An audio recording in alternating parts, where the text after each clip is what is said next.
Hello everyone, সবাই কেমন আছো? হোপফুলি সবাই খুব ভালো আছো। নতুন একটি ব্লগে তোমাদেরকে ওয়েলকাম জানাই। এখন বাজে ওই বিকেল 5:30 মতো, আর এখন আমি চলে এসেছি সরাসরি কিচেনে। আর কিচেনে বলতে পারো আজকে একটু তাড়াতাড়ি, কারণ আজকে আমার কাছে একটা খুব স্পেশাল ডে বলতে পারো।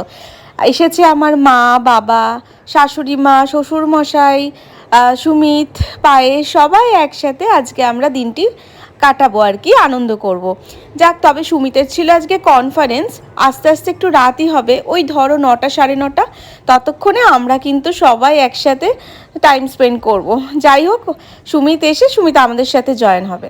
যাই হোক, তো তাড়াতাড়ি চলো আমি আগে মাটনটা রান্না করে নিই, কারণ বাড়িতে না সবাই আমার হাতে মাটন খেতে ভীষণ ভালোবাসে, জানো তো। এই ভালোবাসাগুলোই তো মানে আমার কাছে বড় বড় পাওয়া, যে তুই রান্না কর, তোর হাতে খেতে বেশি ভালো লাগে, এটাই আমার কাছে সব থেকে বড় পাওনা।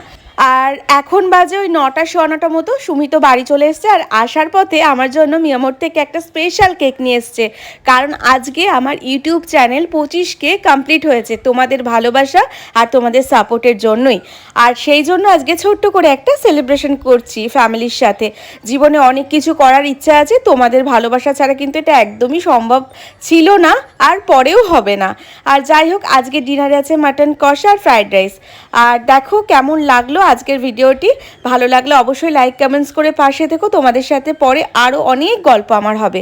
সবাই ভালো থেকো, সুস্থ থেকো।